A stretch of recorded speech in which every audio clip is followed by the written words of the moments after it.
Welcome to the workshop. My name is Sarah, I'm the admission supervisor. Today's workshop is about the language, the Montessori way. You'll be hearing from Ms. Mona Lisa Marin, she's the lead teacher. And you have now Ms. Tundun, the academic coordinator for the Montessori section.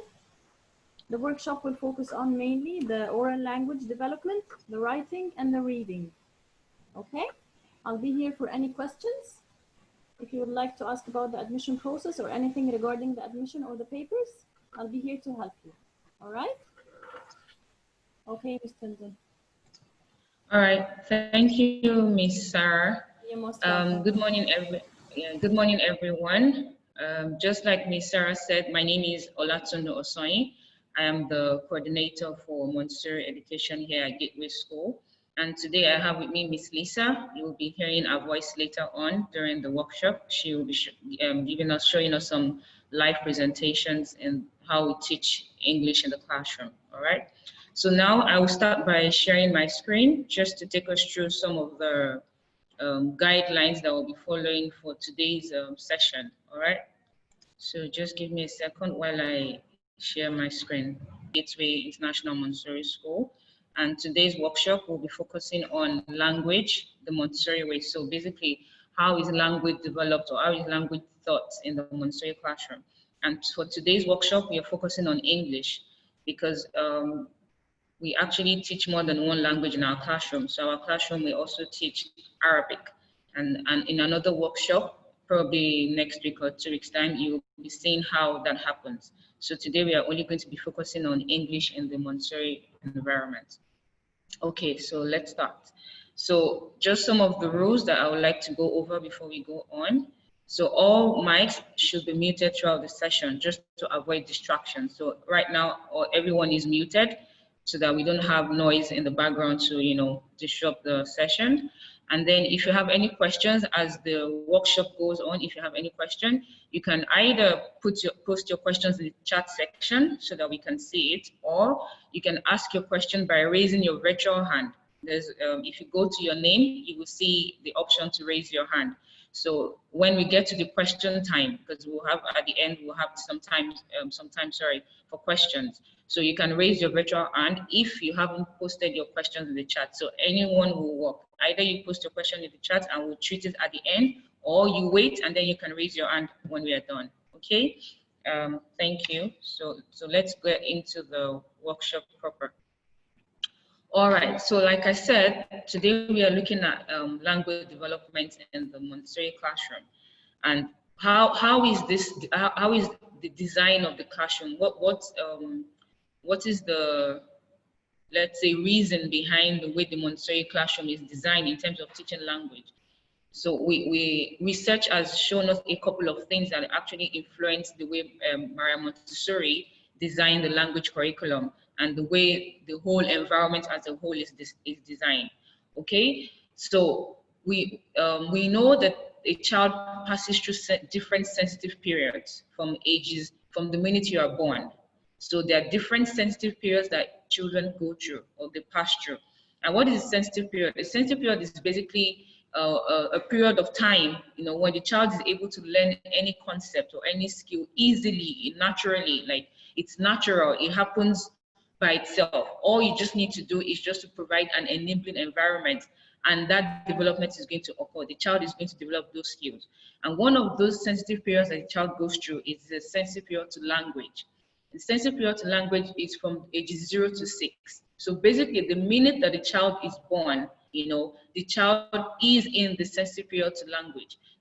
The child begins to pick up the language of his immediate environment. So whatever is the language of the immediate environment, the child naturally, automatically begins to pick up that language. And that's why you find out that you don't necessarily teach your child how to speak the mother tongue or how to speak whatever language is being spoken at home, in the home environment. Naturally, the child at some point just starts to say his first words, and then from his first words, he starts to say, make phrases. From making phrases, he starts to make sentences, and on and on and on. So that is a natural process that's going to occur either ways. What is then left to us as the adults in the environment is to support the development of that in the child by providing the necessary tools or materials in the environment that will support the development of language. And that's basically what the Montessori environment does. So everything in the Montessori environment is actually designed to develop the language of the child, to increase the child's vocabulary. So as much as we have a designated curriculum area that focuses on language, every other thing that we do in math, in geography, in history, in practical life also develops vocabulary, because whenever you're giving any lesson or you're introducing any concept to the child, you're using words, you're giving the child new words. So all of those processes is also developing and increasing the vocabulary of the child. So also the other thing that is important to note here is the absorbent mind. It's also been proven by research and all the scientific research in the brain, the mind, and all of that, that the child's mind at this stage is, we call it the absorbent mind. It's like it has a sponge-like capacity where it absorbs everything that is in his environment. So the child, and from ages 0 to 3, this is happening unconsciously. So the child cannot control his or ability to absorb things from the environment. That's why there's usually a lot of emphasis placed on the kind of things that we expose children to at this age, to ensure that we don't expose them to the wrong thing or negative things, because they have no control over this. The mind is automatically absorbing everything that the child is exposed to. And then from ages 3 to 6, the child then starts to move to the conscious state of development of where everything that has been absorbed from 0 to 3 begins to form and shape the child. So these two concepts, these two key developmental concepts, influence the way that language is taught in the Montessori environment. I hope everyone is following me. Please, can you just raise your hand if you're following me so far? I can see. Okay, thank you. Thank you. All right, so now this is the next slide. So here we have, after all that I have said, what are the things that we have designed in the classroom to support this development? This is just a picture of what the language corner of the classroom looks like. You see that we have a number of shelves, and on every shelf has different materials. They are all, okay, the other thing, sorry, let me just put something else out there. At this stage of development also, the brain needs concrete experiences. So because the child is still is highly sensorial at this stage. So the 5 senses is what the child is using for its development. So the child needs concrete experiences at this stage. So that's why you find that every concept that is introduced in the Montessori classroom starts with a concrete tool. It starts with an object, starts with the material that has been designed specifically to teach the child the concept. So here you will see that in this picture we have a number of shelves. They are all this is the language area. All the shelves are dedicated to teaching language, and you can see that there are different things on the shelf. Later on, in the second part of the presentation, Miss Lisa will be showing us some of the materials that we use and how we use them, so you'll be able to see. So every single thing that we use in teaching is a concrete material. We start from the concrete, and then eventually the child gradually goes into the abstract, but you always start with the concrete material. There is a saying that the hand is the pathway to intelligence. So there is a connection between the hand and the brain. So so this brings us to the sense of touch. So when the child touches the material and has that sense, tactile experience of the material, it helps. The connection to the brain is faster and it's easier for the child. So that's why everything that we thought is used with concrete materials. Okay, so now I will show us now go into like some of the parts of language that we teach. So we usually start with the oral language development. So of course we know that this is the first step for developing language. It's the oral. The child always starts to speak the words first before any other thing. So we help by developing this skill in the classroom through different activities. We have like conversation pictures, we have like picture stories, we have like just flashcards, just basically introducing the child to names of items in the environment, names of things that they see and they encounter in everyday life. You'll see one of such presentation in the second half of the session. So this is the beginning, because you want to give the child as much vocabulary as possible. And it's amazing to know that, sometimes we underestimate the capacity of the child to absorb new words. You feel like, oh, this word is too complex or is too advanced for this 3-year-old child. But no, the child can absorb as many words as possible, as the brain has the capacity to absorb as many words as possible. Okay, so once we have really spent some time in developing oral language, even through story time. Every day we have story time where we read stories to the kids, and you even have after a while, some of them start to read the stories to their friends, because it's a mixed age classroom. So we have older kids and younger kids. So the older kids are able to even read stories to the younger kids. You'll see one of such videos later on as we go in the presentation. So once all of that is covered, we go to actually learning the sounds. So as you can see in this picture, this is a picture of a child in this classroom working with the sandpaper alphabet. And the sandpaper alphabet is basically used to introduce the child to the 26 letter alphabet. And here we always start with the sound, with the letter sound and not the letter name. The letter sound is important because it helps the child and prepares the child for reading. You will see that also when we get to the live presentation of some of the lessons that we're going to show later. So here you see, like I explained earlier, the child is tracing the sound on the alphabet, and the part where the child is tracing is actually not smooth. So the child can actually feel the form of the letter. So this is doing 3 things here.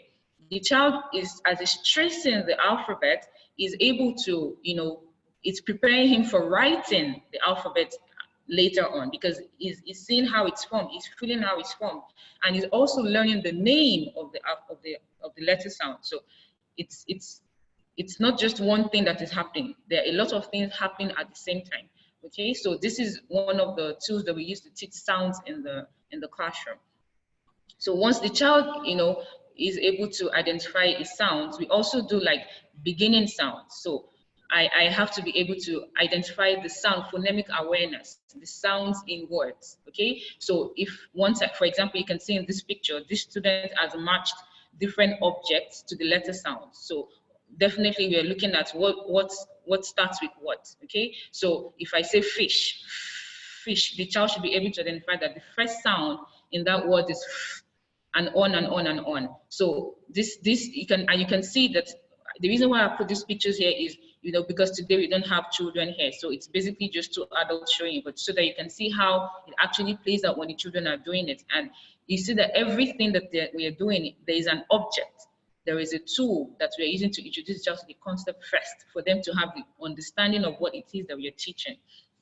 Okay, so once the child has then mastered all the sounds, we then move to writing with the movable alphabet. You can see here, this material is called the movable alphabet, and it's basically, this is where the child starts to write. The child starts to blend the sound. It starts to build words using the movable alphabet. You will see more of this as we proceed in the presentation. I just put some pictures here of students actually doing this so that we can see what it looks like in the real classroom environment.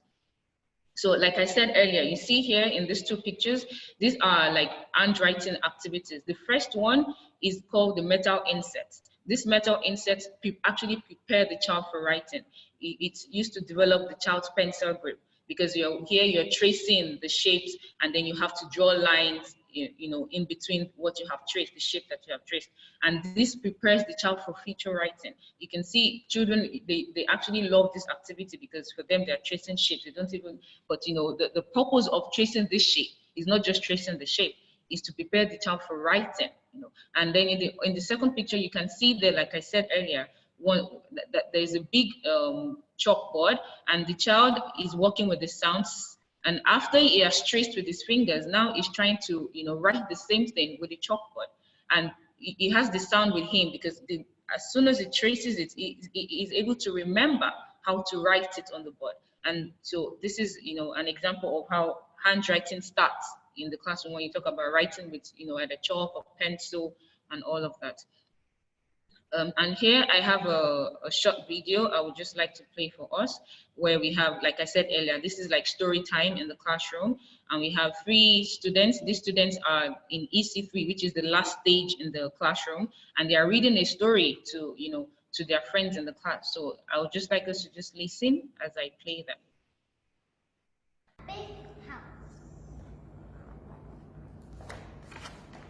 There is a house, a not big house, where everyone is sleeping. And in that house, there is a bed, a cozy bed in a napping house, where everyone is sleeping. And on that bed, there is a granny, a snoring granny on a cozy bed in a napping house, where everyone is sleeping.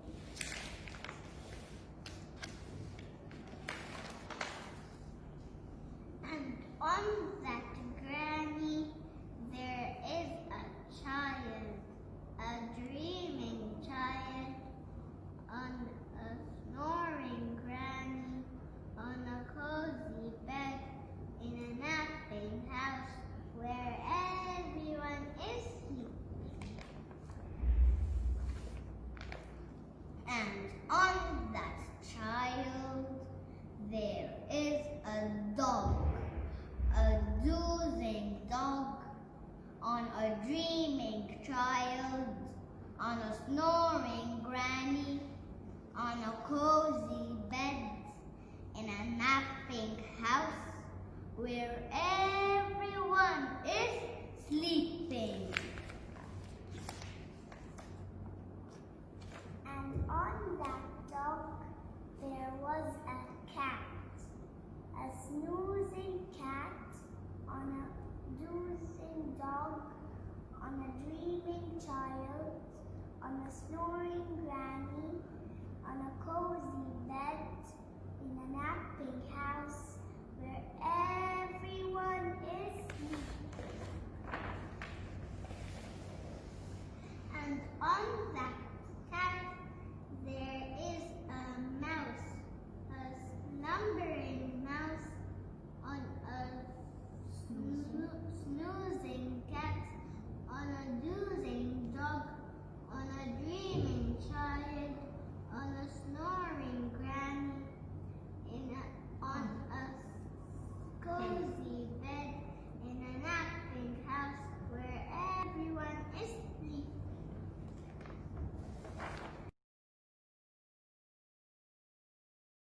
So I just wanted us to see that in terms of, how when the kids have gone through the whole language process, how it then ends up and they're able to read, and what happens at the end of the process. So it's a process that we start from, developing the oral language development that ends up with the child being able to read properly for whatever level they are at. All right. So now we'll continue with the second part of the presentation, which will be Miss Lisa will be showing us some lessons, how we actually teach these lessons in the classroom. All right. Okay, so I know we might have questions. If anyone has any questions at this point, you can just note them down so you don't forget, or you put them in the chat section. Okay, if you have any questions so that we don't forget based on the things I've said so far. All right. So Miss Lisa, are you ready? Yes. Okay, so I will hand it over to Miss Lisa now. Good morning. I am Mona Lisa Marin. I am a Montessori lead teacher in Gateway School. As Ms. Tundun said, the very first activity in language area is spoken language, where we guide the child and help the child to increase his vocabulary. So my first presentation is pictures cards. We give the lesson through the 3-period lesson. Like at the beginning, I will name the vegetables, in this case, cauliflower, cabbage, garlic. The second step, I will ask the child, can you show me cabbage? And the child will show me. Can you show me the garlic? Can you show me the cauliflower? Now I'm going to change the position. It's also a fun activity. I can hide one card and I can ask him what is missing. And so I will ask him again. And the last step is when I am asking the child, what is this? This is cabbage. What is this? This is garlic. What is this? And the child will answer me, this is cauliflower. So like this, we give them a lot of words at the beginning when the child is coming in a Montessori class. Another activity for spoken language. I hope you can see my cards. Sequencing a story with pictures. So I can have a little conversation with the child. What this girl is doing in this picture is blowing a balloon. A balloon can be a new word for the child. So what the girl is doing now, she almost blow her balloon. And the last picture from our story is when the balloon is already blown and the girl is playing with the balloon. We have a lot of pictures like this.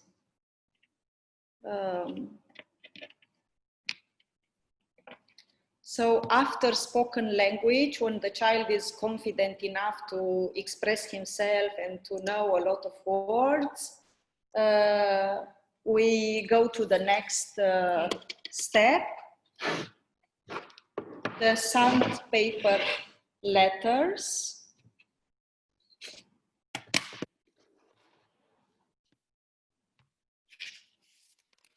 Where we teach the sounds.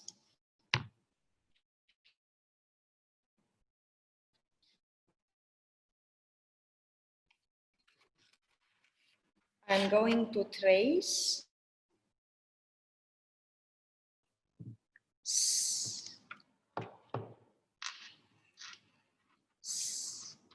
I will ask the child to trace after me and to repeat the sound. Ah. Ah.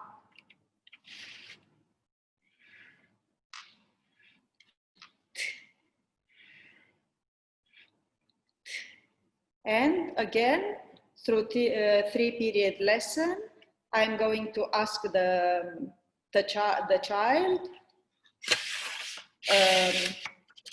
can you show me A? Can you show me S? Can you show me T?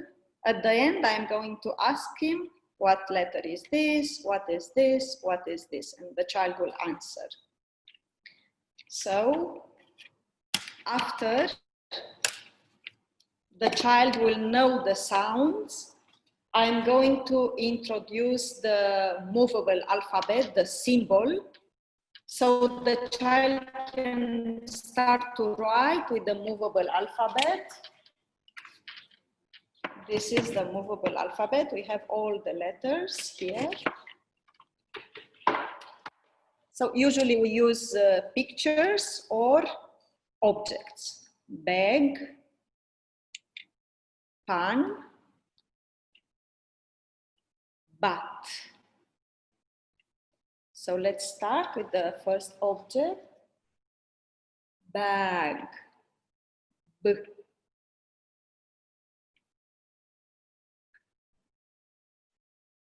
A.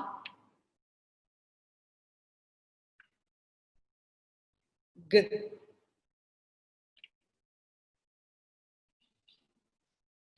Pan. First sound is P.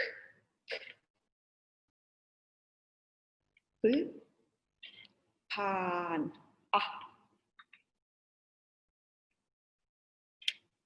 pan,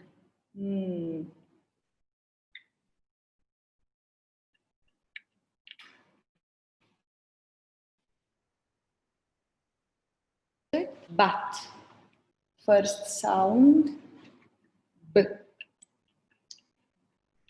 Bat, bat.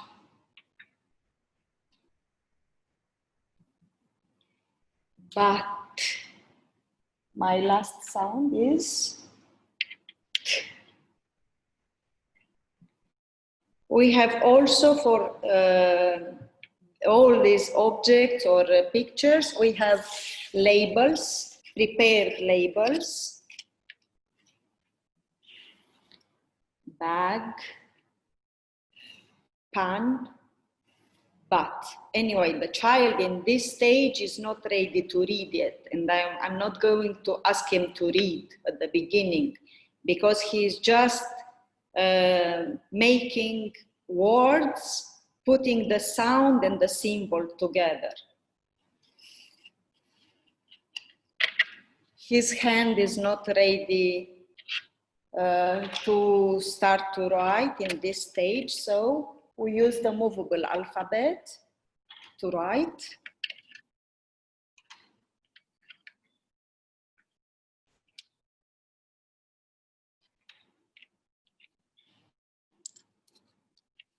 Later on, he can start to write when the hand is prepared. When his mind is prepared, he will start to use the pencil and the paper.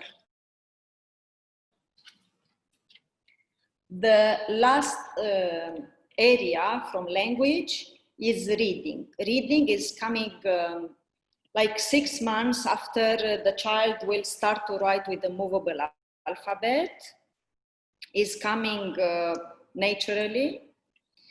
So one of the activity from reading area, we have a lot of words to read. We have books. We can label the environment. We can, when the child became very, very comfortable with the movable alphabet in writing and start to read what he is writing, we know that the child is ready to start to read. So one of the activities is reading words, list of words. At. Maybe at the beginning he will read k, a, t, just decoding. But later on he will become confident and he will start to read cat, mat, pat, sat, hat, fat.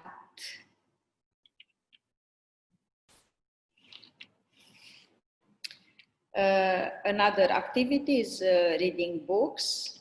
It's a wonderful way, this activity. Actually, they are so excited when they start to read. They are so happy. I had the boy last year, he started to run through the classroom and saying, Miss Lisa, I can read, I can read. So you cannot imagine, they are so excited about reading. So the book I have is Some. We read the title, we read the author for the kids. Some, by Bobby Lee Maslin. Sam and Cat.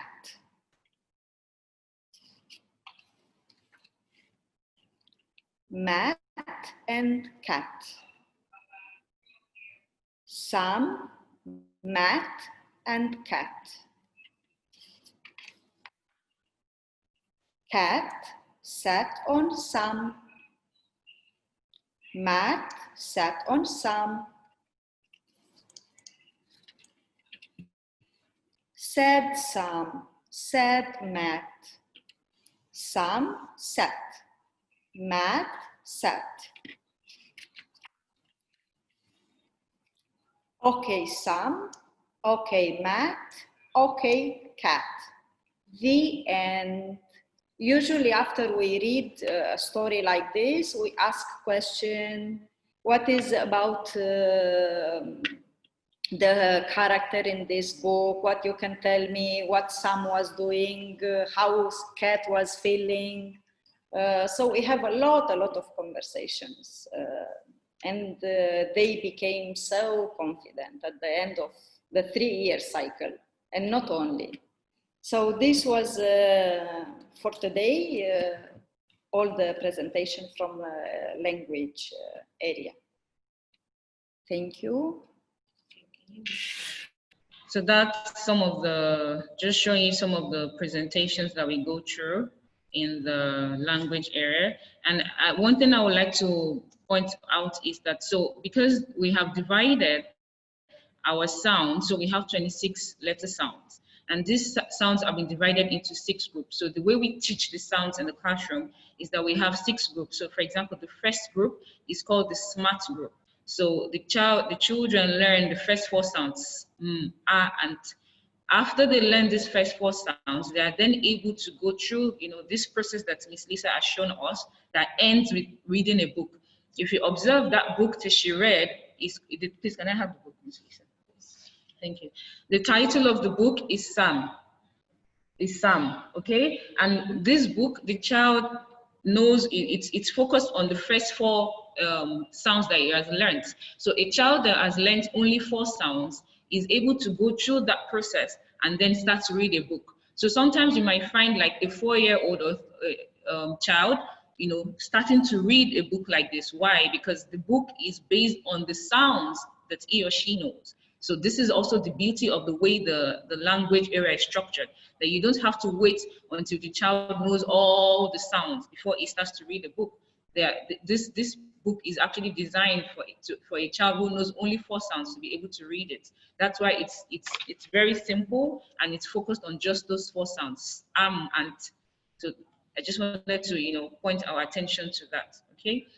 So now, I know we have said a lot of things, so we will take questions. If anyone has any questions, you can just raise up your hand, so I will unmute you, because so far I have only one question that I can see in the chat group from A Fauzi. Sorry, I don't really know how to pronounce some of these names.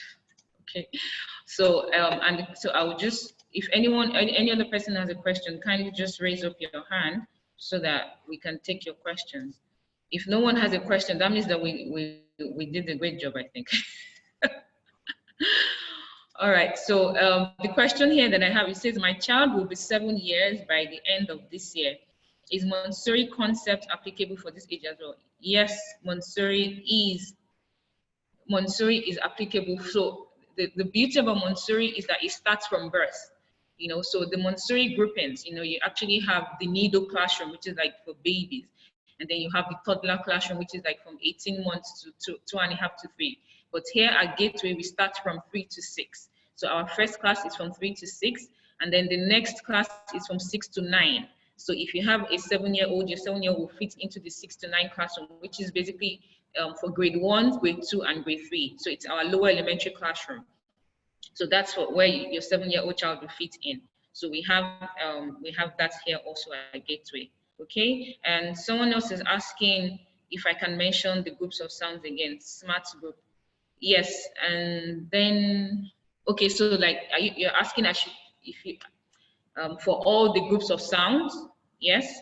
So the first group, I will just let me type it out in the chat so it's easier for everyone to. You can just copy it and paste or something. So I'll type that out in the chat. Can you help me type it in the chat? The 6 groups that we have. Okay, so I will type it out in the chat, Miss Ma. The chat. Yeah. So just type message. Yeah. Okay. Someone else is asking, what is the difference between American and Montessori system, and why the American system is only till grade 6? Sorry, this question, when you say why the American system is only till grade 6, is that like in in Gateway or American system as a whole worldwide, because I know it's not just up to grade 6. But anyways, the difference between the American and Montessori system basically is the method of teaching. Okay, in Gateway, all right, is the methodology, you understand, the way of teaching, the philosophy. So the Montessori philosophy, it's very different from, you know, almost every other system of education, in the sense that it is child-centered and it is also individualistic. So the first difference that you will see between a Montessori classroom and an American classroom is that the American system, you have a teacher, you know, standing in front of the classroom and teaching the whole group. In a Montessori classroom, you have a teacher teaching one-to-one. So it's extremely individualized. That's why we say it's a mixed age classroom, but each child is learning at their own pace, at their own level. So because we have a mixed age group classroom, it's not possible to have everyone doing the same thing. You might have like smaller groups, maybe you have 2 kids or 3 kids that are on the same level, maybe in maths or in English or in Arabic, you know, but everyone is being taught what they need per time. So this is one of the big differences between the Montessori way of teaching and every other way that we have in education, that individualistic child-centeredness nature of Montessori. And Montessori also is very big on independence, very big on independence. So from day one, the child is taught how to be an independent learner.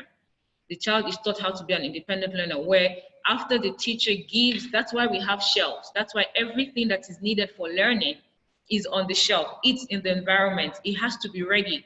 So the work of the teacher is just that of a guide. So the teacher basically just guides the child to go to the right work, to go to the right activity, to do the right lesson per time.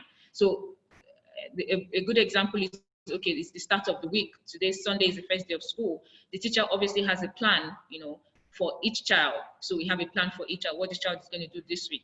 If you need to give a new lesson, you take the child to the shelf, you introduce the child to where the material for that activity is found on the shelf. That's the start of the lesson. So it's not like the teacher will go and get the material for the child. No, the teacher takes the child to the shelf to show the child where the material will be found. And then together they take it to the workspace. Why? Because tomorrow or another time, when the child needs to practice, because once you have done the initial presentation, the child needs to practice. So a big part of Montessori class is repetition. There is a lot of repetition, there's a lot of practice until the child attains mastery. So the child knows where to get the material on the shelf. So next time the child doesn't need the teacher to, you know, help with getting the material. The child knows exactly where to get it from. So the child goes to the shelf, gets the material, and starts to work. At that point, the teacher is just playing the role of an observer, you know, observing to see if the child is actually doing the work correctly, the way you know the teacher has introduced to the child.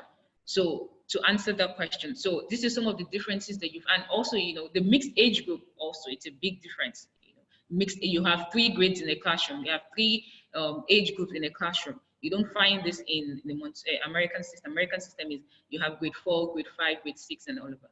And in Gateway, we actually have the American system from grade 4 up until we have grade 4, grade 5, grade 6, grade 7, up until grade 7. And definitely the school will continue to increase in grades as the years go by. So we stopped at, you know, that's where we stopped. But next year, probably we will have grade 8 because the grade 7 students are going to move to grade 8. So we will continue to have, you know, it will continue to increase as the years go on. So it's not like this is where we are stopping. We will continue to go to the higher grades as the years go on. Okay. To answer the question about where we have up to grade 6, we actually have up to grade 7. Hello, can you hear me? Okay, how long does it take to teach alphabets? So you answered, okay.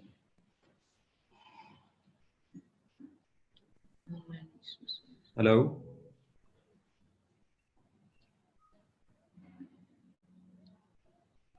Okay, I see that Ms. Lisa has answered some of the other questions in the chat. Okay, and if no other person has any question, we'll be gradually bringing this to a close. I will hand over now to Miss Sarah, and Miss Sarah will, you know, take it off from here. Thank you so. Sorry, let me just be sure that I have not missed any question.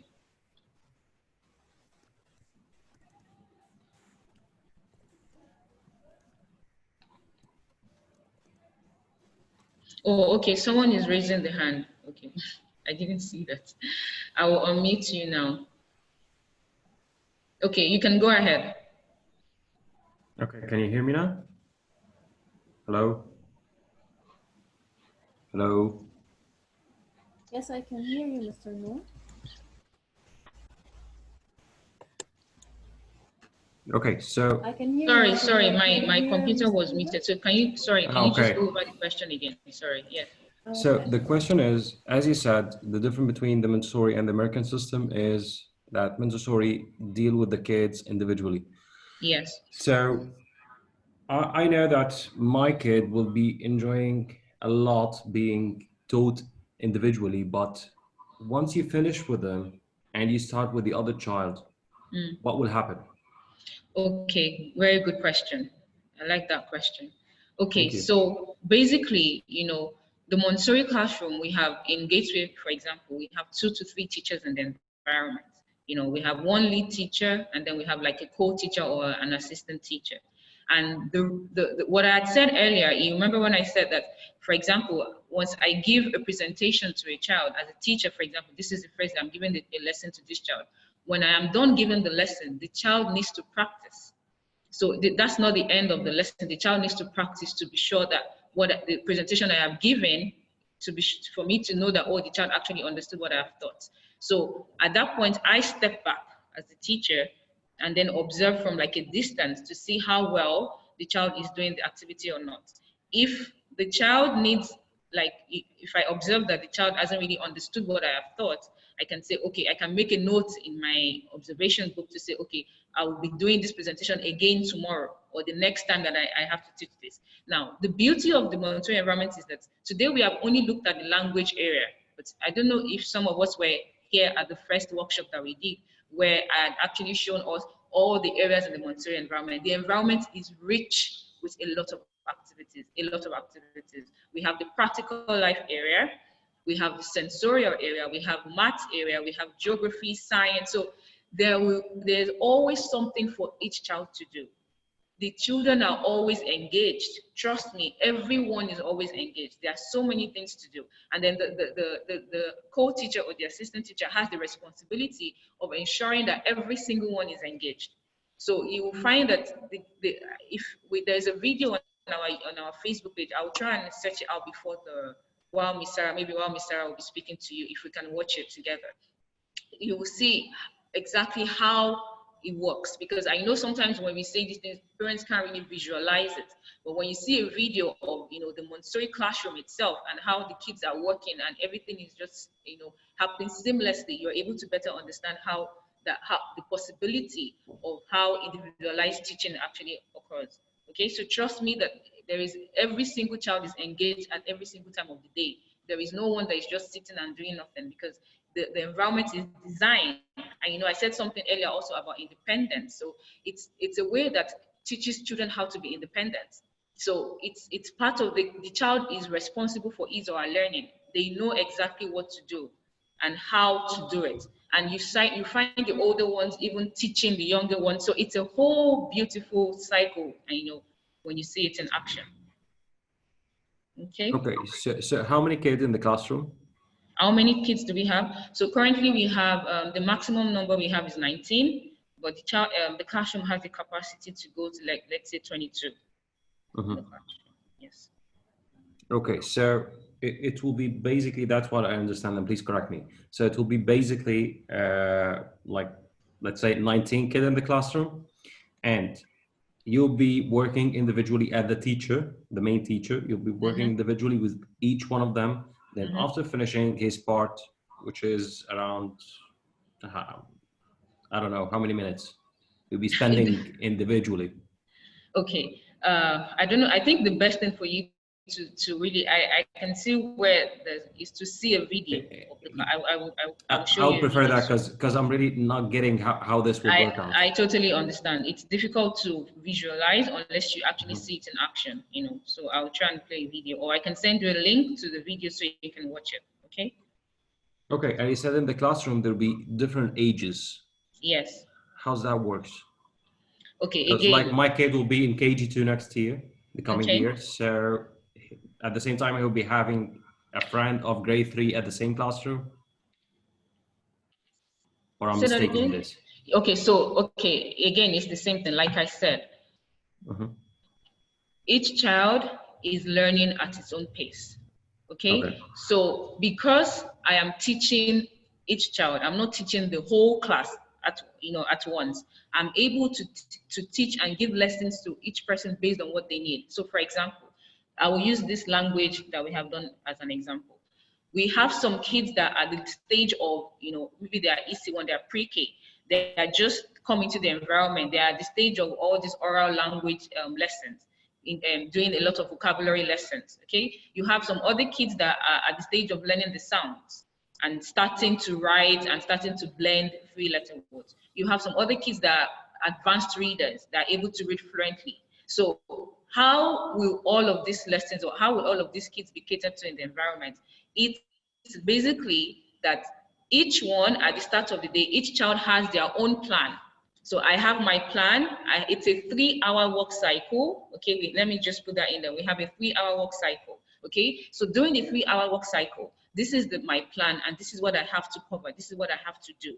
Okay, so each one is going to the shelf, because one thing you have to also understand is that I have been in the classroom, probably this is my 3rd year in the classroom. I'm an EC3 student and it's my 3rd year in the classroom. I already know how my classroom works. I already understand what is expected of me. Okay, so it's not the same for me as someone that is just coming in. So someone that is just coming in, the teacher will have to probably give more attention to at the beginning of the year to get them to settle into the environment. And it's the beautiful thing that it doesn't take that long for kids to settle in, because it's a routine.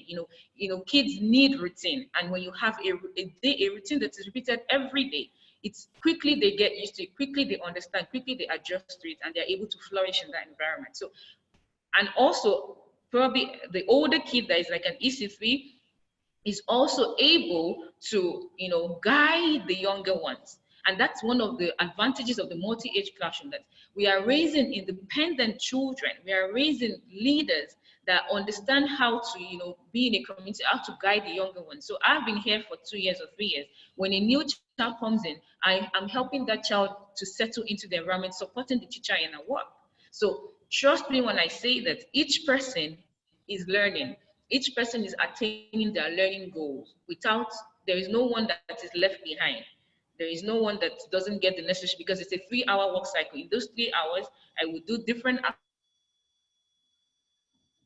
activities in the different curriculum areas. And I will finish my plan for the day. And the teacher is trained. Montessori teachers are trained. So there is a special training. There's a special diploma for Montessori teachers where they are trained on exactly how to lead the Montessori classroom. So this is part of the Montessori training. Okay.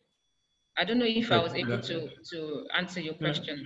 Yes, you did answer my question. That sounds perfect. And I have to admit that I like let's say 90% of what you said, but I have a last question if you don't mind.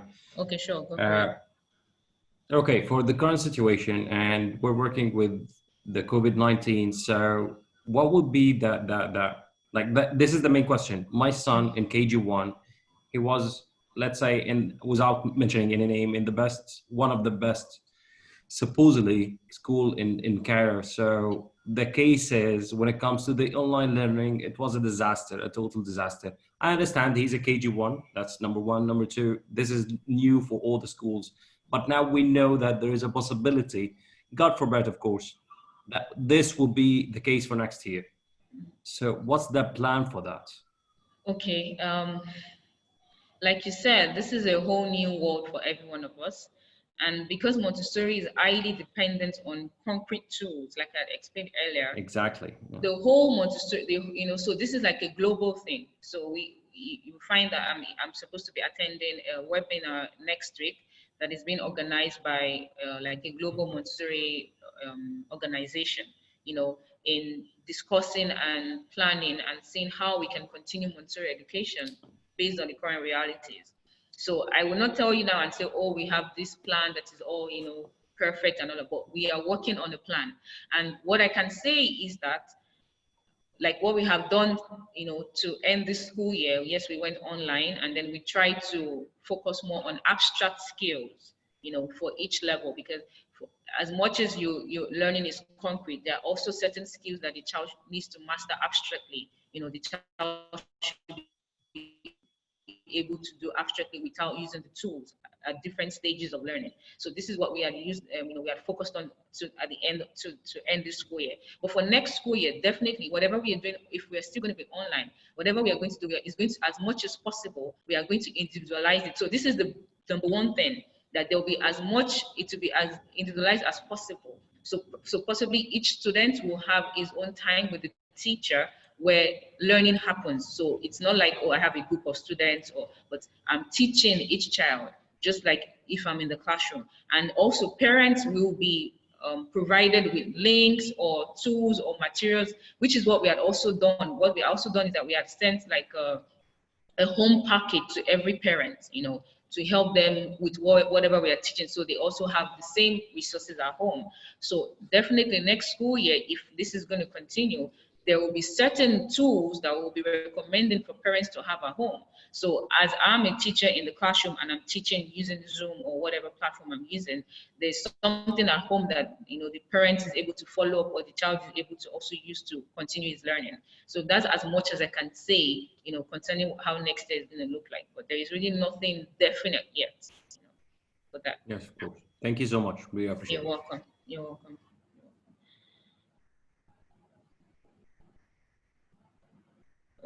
Okay, so I think Ms. Lisa has handled all the other questions in the chat. Thank you so much, Ms. Lisa, that was amazing. So now I will be passing over the workshop to Ms. Sarah, our admissions supervisor. Thank you so much for coming, everyone. Okay, it's okay. Thank you very much for the workshop. Thank you, Ms. Tundun. Thank you, Ms. Lisa, for the display. I'm here to answer any questions. If there are any questions regarding the admissions or anything, I'm here.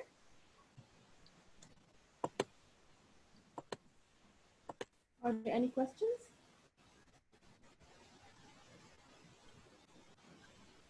Sorry, maybe we need to ask if we have anyone in Yes, the. I have Mr. Nuruddin Afifi. Yes, he has a question, I believe. Yes. Yes. So in order to transfer kid from KG1 to KG2 from another school, what should we do? You should fill an online application on the school website, which is gateway.education. Okay. And then I'll call you and then we will take it from there. Okay, perfect. All right. Thanks. You're most welcome. Anything else? Any more questions?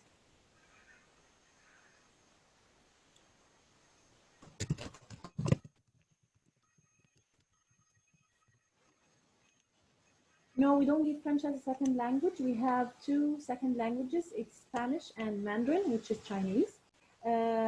Kids are introduced to both languages from pre-K to KG2 or from EC1 to EC3, which is the Montessori terminologies for KGs and pre-K. And then they get to choose which language they want to learn about in grade 1, starting grade 1. So if I may ask, so he'll be introduced to 4 languages when he starting from PK, then at grade 1 he will choose like 2 of them, or what? I'm lost. One of them, either Mandarin one of the or Spanish. Okay, that's plus the English and the Arabic. Yeah, exactly. Okay. Okay. Any more questions? Okay, so if there are any more questions or something that came up in your mind, you are most welcome to call me or send me a message on the WhatsApp and I'll get back to you. Are there any more questions? I think everyone is, we're done. I think it's fine. So I would just like to say thank you so much for joining us this Saturday afternoon. And I hope that we get to see, if not all, but most of you here at Gateway next school year. Thank you so much for your time.